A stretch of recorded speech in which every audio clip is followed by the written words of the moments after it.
And that's us recording. You're very welcome to the written word, Gerard. Thank you very much. Thanks a million for having me.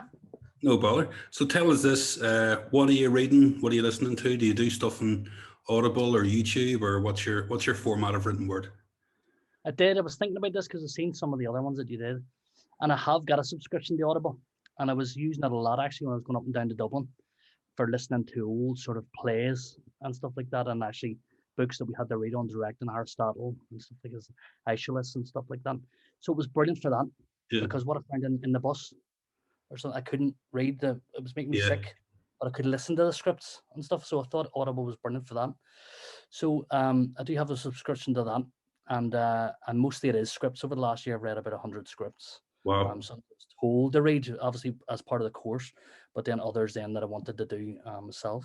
And then books. The only books that I've read really are again to do with the industry. So it's like Peter Brook, The Empty Space.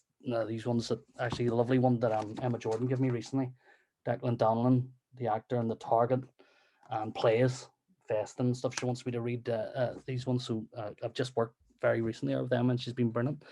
So yeah, loads of books and scripts about the industry, but nothing sort of fiction that I read. Although there is one that I really do want to read, and it's The Milkman by Anna Burns. I don't know if anyone's talked about that, but I've heard great stuff about that. It's about North Belfast. She won the Pulitzer Prize in 2019. She's from Northern Ireland. She's supposed to be a great writer, but loads of people have told me it's the best book they've read in recent times. So I'd love to read that. Maybe make a play out of it someday. Why not? So the course in Dublin, it was a course in directing. Theatre directing, a master in fine arts and theatre directing, which I just passed. I found out last week after. Congratulations. So yes, I was supposed to finish it there in September of 2020, but because of coronavirus, it was delayed. Yeah. So we just finished it there last month, and I had to do a bit of a professional placement first to sign off on it, which I did with Prime Cut. Luckily, Emma Jordan was saying they were doing a piece that was supposed to be on the Mac stage, but they did it now. It's called Father the Father, and it's being recorded and put out on I think it's Vimeo or YouTube through the Mac. So luckily, I was able to do that as my final sort of placement to finish the masters. So yeah, I'm now a masters of directing. I say, what is it? Mum jokes. A jack of all trades and a masters of directing. So, and was it an enjoyable course? It was. It was very difficult actually. I'd never been. I don't even have A levels. Do you know what I mean? I left school at 16 to go and do the BTEC National Diploma in Performing Arts (BIFI). It was then called Belfast Met. So I went to do that because I was told at times like 2.5 A levels in the same subject. Performing arts is what I loved ever since youth theatre.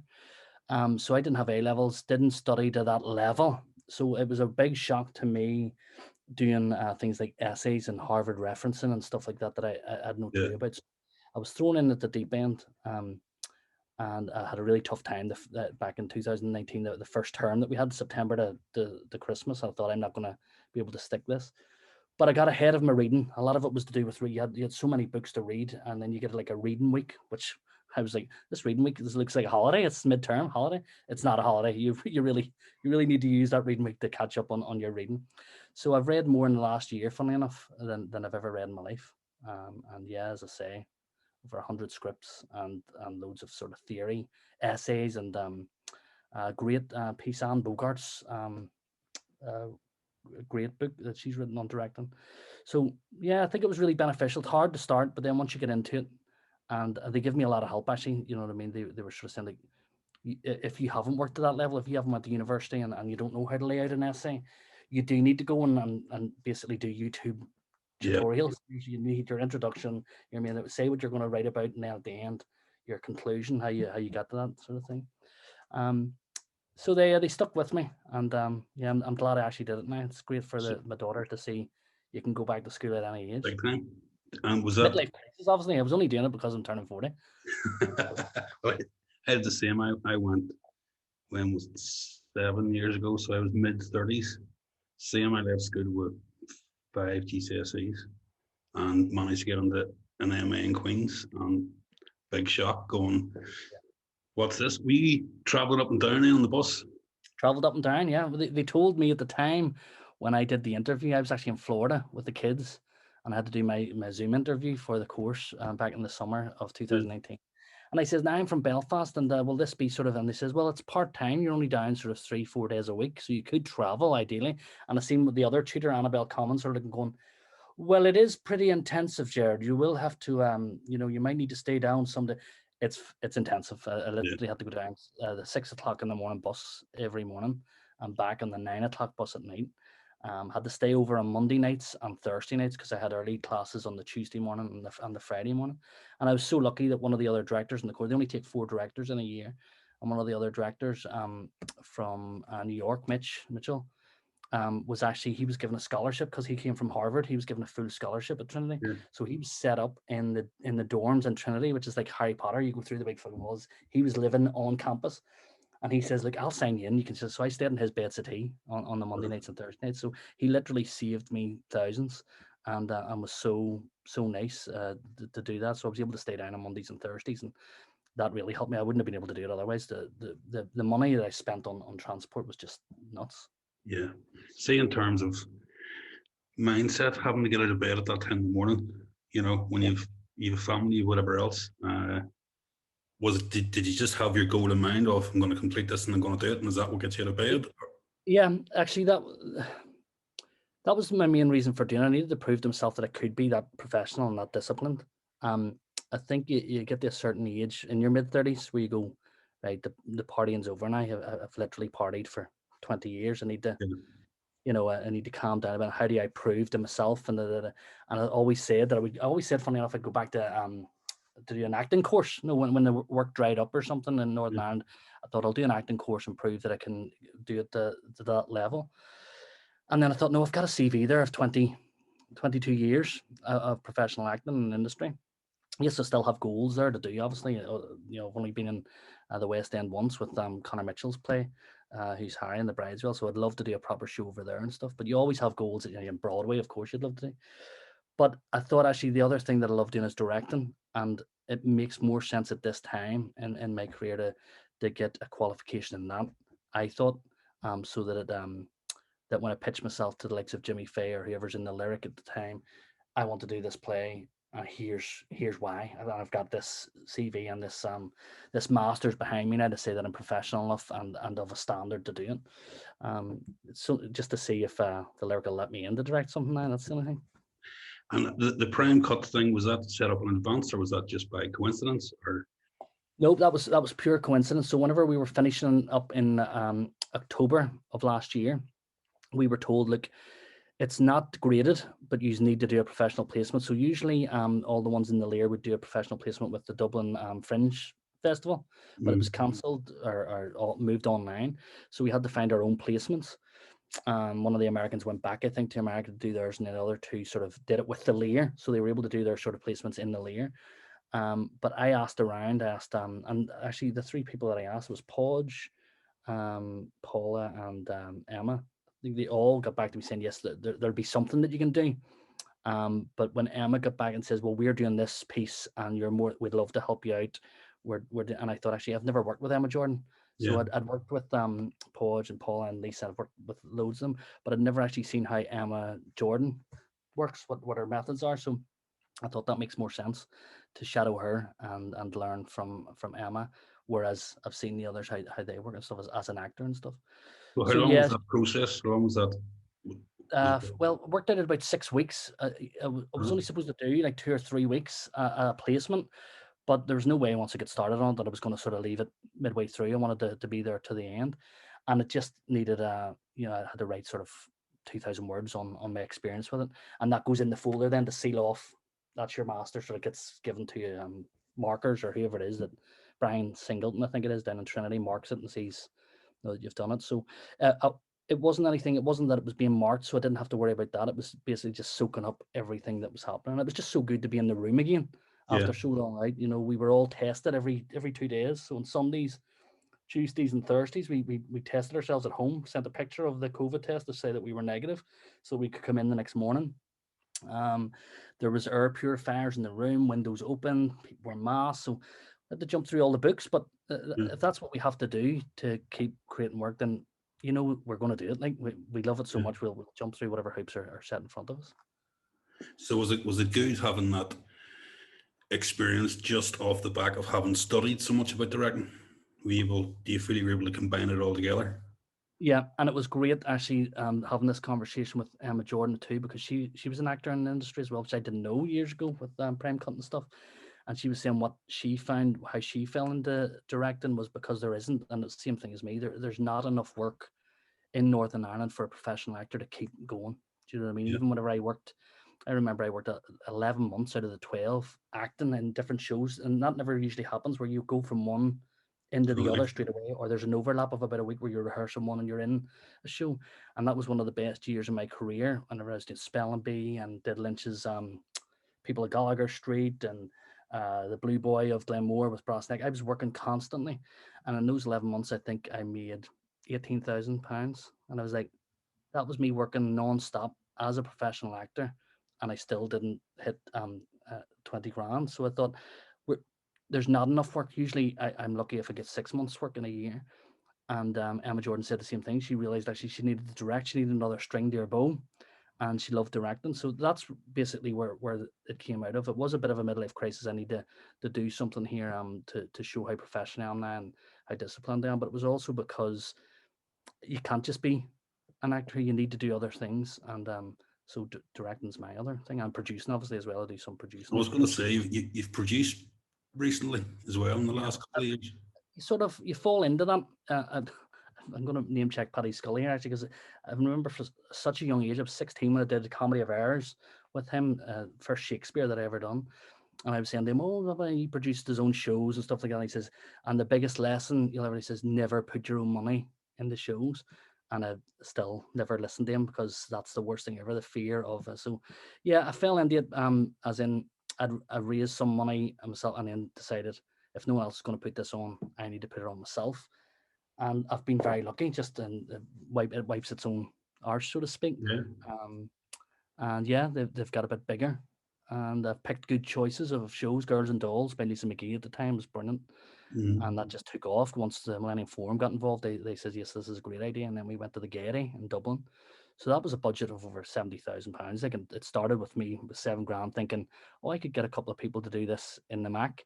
Yeah. It then exploded. We went to the Odyssey, Millennium Forum, and Gaiety, and yeah, so you learn on the job on that one big time. So I fell into it, but I know now where I made mistakes, not to make them again. You learn very quickly whenever it's your own money that's in it. Big time, and there's a big difference between wanting to put something on just to get it on and putting something on to earn your living and pay your mortgage. You know, your choices are going to be vastly different. Like, that's a big difference, and that's where the name came from, Soda Bread Theatre. And as growing up, I always said, "Oh, Soda Bread Theatre's the kind of Martin Lynch theatre or Mary Jones." The audiences in Northern Ireland really get our sense of humour and they love it, and they'll come back again and again. Even if you've seen the shows, you'll go back again. Night November, I must have seen that show 3-4 times. It's so good, because it's our sort of.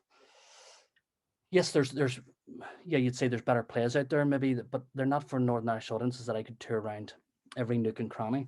So I started Soda Bread Theatre to bring back these stories that I watched 20 years ago and 25 years ago that got me into the theatre, that I just thought there's a whole new generation there that haven't seen these plays.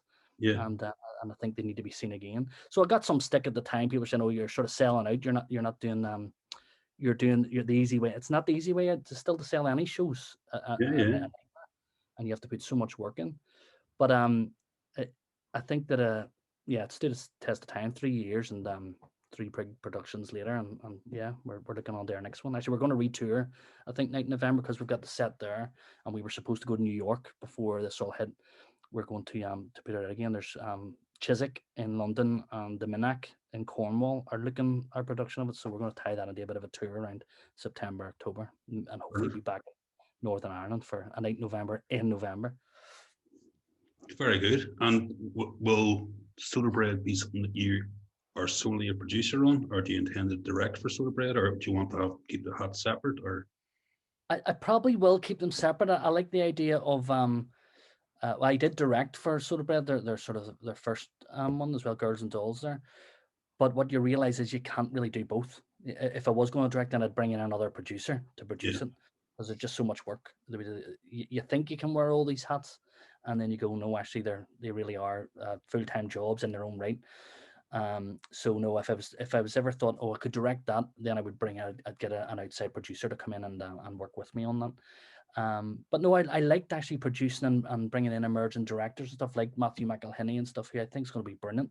You know, I mean, he'll hate me for saying this, but he's a better director than he is actor. He will hit you for saying that. No, he's great. And you know, people like that you come through, and whenever I ran Pint Sized, changing over and getting young Nuala Donnelly and stuff there to artistically direct there, and she's taking it on to the next level. Do you know what I mean? And passing on that sort of mantle to these guys is great. Even though I'm not an experienced director in my own right, but I do know when to sort of give other people an opportunity. Yeah. So as you fully handed over Pint Size now, so that was the first company you started many years ago. Yep, I think I'm going to go back on the board to help in some fundraising, I think. But yeah, I ran it right up until from 2008 to 2018. Wow. And yeah, we're regularly funded from the Arts Council now, not annual funding, because you can't get that anymore, unless you're a festival in East Belfast. But Nuala took over, and she's taken a different sort of direction, still with the same ideals. You know, we're for emerging artists, so they have this sort of rule that if you've done 3 professional gigs with other theatre companies, then 3 strikes and you're out. You're no longer emerging in the eyes of Pint Size. But we also bring back sort of actors that want to try writing, or do you know what I mean, or directing, stuff like that. So it's for emerging artists in the full sense of it, and Pint Sized in the sense that we do shorter shows, so they're always about an hour and 10 minutes, and usually in smaller spaces like the American Bar, like Fealties and Bangor. We don't do it in the traditional theatre sense. We take it into the community and do them in wee small pint-sized areas. So yeah, so it's going great, and it's the charity, whereas Soderbread's supposed to be the commercial sort of make us loads of money when we sell a show to Broadway or London, which that will not work out. We've just changed it actually, funnily enough, to a community interest company, because we realized actually it's not about making money as such. It'll never make me millions, but it'll hopefully make a couple of grand to go into the next show. So it should be able to fund itself. We'll never need money from the Arts Council, if you know what I mean. If it makes 5 or 10 grand, that goes into a cash flow for the next project, and hopefully that'll snowball, and we'll get as ticket sale.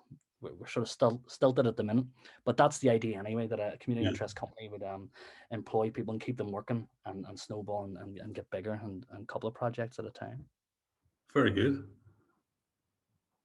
Very good. So, like, is that will that be kept as not a sideline, as an ongoing project while you try and get freelance director work and actor work, or both? I always say it's 1, 2, 3. So I'm an actor first, right, director second, and then I produce whenever I've got the time to sort of do it. But it's coming to the point now where people send me scripts and ideas. So it was actually Carrie Quinn and Antoinette Morelli came to me with the most recent one last year there. They says, let's do something post-corona, when we're coming out of, because we thought we were coming out of coronavirus last summer. And they said, let's do this post-corona something. Let's do a play by, it was Owen McCaffrey's film, was in Ordinary Love, fantastic film, with Leslie Manville and Liam Neeson. So he was big at the time, Owen, although we've known him for years. And I says, well, yeah, we could do something. So we're thinking of doing a female version of Shoot the Crow. So it was all 4 titles, because it translates just as well with the girls, which is great. But then I read through all his back catalogue, actually, Owen's stuff, and it's just fantastic. I already knew how good of a writer he is, but I do think he's one of the best in the UK, not even Ireland. It's so quick, so witty, and so Northern Irish. It's got us down to a T. So from reading them, I says, no, we're better doing selection of scenes. Yeah. We come up with this idea then of the post-corona theatre menu, and our chef for the show would be Owen McCaffrey. So we would take, for your appetizer, you'd have this scene from this show. Starter, you'd have a Shoot the Crow. Main course, you'd have something from scenes from The Big Picture and stuff. So with 5 or 6 scenes. And then Carrie asked her friend Christopher Eccleston, and he loved the idea. He loves Owen. A Cold Comfort, a monologue that he'd written, he wanted to do in a Northern Irish accent. So once he got involved, and then the media heard about that, then it was all guns blazing in August. So we were ready to go for October, and then of course lockdown hit again. So that's still on the back burner, but we did a load of rehearsals on it. It's really, really good, some of the stuff that we and the people that we got involved. So I'd love to do that again, and I'm hoping to find sort of a venue or in and around a venue outside even that we Yeah. could produce that. Just to pay a couple of actors a fee for a week to do some scenes. And Owen's on board. We talked to Owen at the time actually, and we're saying we're sort of using your name here because your name's in lights, and he was like, "No, I'm fine with that." He says, "Go ahead." And he was so lovely actually. He waived the rights to me, which he didn't need to do. No, we were going to pay whatever the Yeah. audiences, whatever money we get in. But he was like, "No, if you're paying, doing it to pay the actors, we're not doing it we're only doing it to pay the actors and the stage manager and stuff." And he was lovely, and he says, "No, when you get this up and on, go for it." It's only over a weekend. We were only doing it like a Friday night, Saturday matinee, Saturday night after Yeah. rehearsing the week before. But it was something, and as Antoinette said, she felt like she was back at work, even though no, everything was down and we were all, coronavirus was hit. She felt like because she was learning lines and getting back into it, that felt like she was professional again, and it was great for our mental health to believe that we could still work, Hmm. even though it was over Zoom. We were talking like we are now and rehearsing lines and stuff, but it was really beneficial, even though it still hasn't happened. But just to get working on something and realizing that you are your own self worth and Yeah. you can work away in the background was great. Happy days. So hopefully we'll be seeing that in the future. Yes, yeah, we're still got it in the back burner. We're hoping whenever it's relaxed, hopefully for this summer, we can find some venue that'll allow us outdoors, whether that's a hotel like the Lansdowne where we did a lot of our rehearsals and stuff. And a big shout out to Andrew Simpson there, who works there. He's an actor as well. He was in one of the pieces, but he allowed us to use the sort of conference rooms to rehearse there, socially distanced and stuff last summer. So yeah, somewhere like that. If we were going to do it in a theater venue, but we realized actually you don't need to. It can be done anywhere as long Yeah. as we've got like 4 different spaces where the audience can promenade and tour around. Then it's perfect for that. Outdoors, no audiences of about 12 or 14 people in groups, socially distanced, Brilliant. all wearing masks and sanitized up. Should be safe enough. Fantastic. So there's the possibility of that and the possibility of Night November coming back as well. And late November, then next autumn or this autumn, sorry. Happy days. Yeah. Happy days. So it's all go. It's all go well, and yes, and hopefully there'll be acting work coming up soon as well, um, which will be great. There's talk of a big production being the opening production over in England of my favorite show of all time, actually, Stones in His Pockets. So from talking to Mary about late November, she then asked about me acting alongside Mhm. someone else, and Matthew's directing it over in England. So if that comes off, they're hoping to open their theaters in the UK for July and August. So this would be the big opening show for a place called the Barn in Cirencester. Um, and that would be lovely to showcase that. No, Yeah, yeah. yes, I haven't given up the acting. Yes, it's been 2 years, but I've still got it in me. Brilliant. Uh, and no better part, you know what I mean, than Charlie and Stones in His Pockets, which is played by Conleth Hill in the original, Yeah, who's like, that's who I looked at. That's who I went and seen in the lyric as a 15, 16-year-old. And I seen him Midsummer's Night Dream and Stones in His Pockets, him and Dan Gordon, and just went, yeah, I'm going to do that, what they're doing. yeah.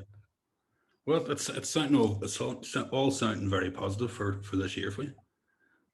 Yeah, it's taken 18 months to sort of get it back on the rails. But yeah, there'll always be something, do you know what I mean, that I Yeah, sort of turn my hand to, whether it's talking to other actors about, oh, I've got this idea for a play, or I'm just talking to Terry Keeley, another friend of mine, about this play Festin. I don't think I'd ever be able to produce because there's like 10 people in it, but it's a great script. So I'm talking about him about doing an online reading of it. And something's always sparks from that. No, whether I don't know whether it's a public reading or whether then we send it to the likes of Prime Cut or the Lyric and say, "Can you produce this?" Or yeah, so. I'm always trying to do something, and that's usually either some readings or some ideas. I remember our idea from a few years ago. I loved it. I think we should still do that. The biggest show in the country would be great now. To get Coxie and stuff on board there. These ideas, they always stay in there. Do you know what I mean? There's and you always know that you can just take them out of the filing cabinet whenever the time comes, yeah, and you know what I mean. So it's a bit like writing. Writers will write scripts or start scripts and go, "That's not really right for now, but I'll keep the treatment there." So I have so many projects just lined up that if I had all the money in the world, that I would do. But just because of the situation that we're in at the minute, and the lack of money and lack of my own personal money, because I've just paid 15 grand to Trinity to do a master's, then you sort of go, yeah, I'll pick and choose what shows to do. Yeah. And usually at the minute they're one-handers or two-handers, you Yeah. know me, because that's all you can afford to produce in the current climate, knowing that the audiences are few and far between. No one's really buying tickets for online stuff. You know what I mean? Yeah. They will if they know you, your friends and family will, but you can't get to sort of the bigger audience through online stuff. So you're sort of waiting cap in hand until the theaters open again. But it is worthwhile, I suppose, what you're saying there about being able to put stuff on the shelf. It's worthwhile pursuing the idea to bring it as far as you can bring it in the current climate, and then set it down. And at least then, if you're pitching another idea to somebody and they go, we don't quite like it, you've two or three other ones to go, would you like any of these? At least you've got something, you know. Well, that's all I do. From the last year, I drew up about 10 different projects, and finally, after about 9 months, got a meeting with Jimmy Fay, and I was going through on Zoom. And what about this? He said, "You've got too many ideas. What's your best three?" And I was like, "Right, lucky you said it, because here's my top three." Bang, bang, bang. He says, "Oh, we'll keep in touch. I like this idea. I like that idea," but I'm not the only one. It's, there must be about another Everybody 50 is, people that is pitching the Jimmy, and which is unfortunate. It's the only producing house in Northern Ireland, so he's got all these people rapping his door, going, "Make this. I have a great idea. I have a great idea." And we've basically been asked by the Arts Council with these sort of individual arts awards. The last year, we've all been told to come up with our own ideas and our own projects. So now we've got thousands of ideas that every actor and director and musicians all come up with these ideas, which we were told to do for our individual arts grants, which is great, and I love it. And I think the Arts Council played a blinder there with these sort of emergency grants. But now we've got all these ideas floating around and no one to produce them or put them on, and no money to sort of to continue that. So I'm sure the Simon at the Mac and David up in Millennium Forum, even Playhouse, all these people that do one or two producing things will all be, their doors will be banged down, sort of saying, "I've got this great idea, give us some money." So it'll be interesting to see if the Arts Council can find some money to develop some of these ideas, because it would be really interesting. Certainly. Well, look, Gerard, it's been absolutely brilliant talking to you. Thank you very much for giving me your time. Really appreciate it. Thank you. Been great.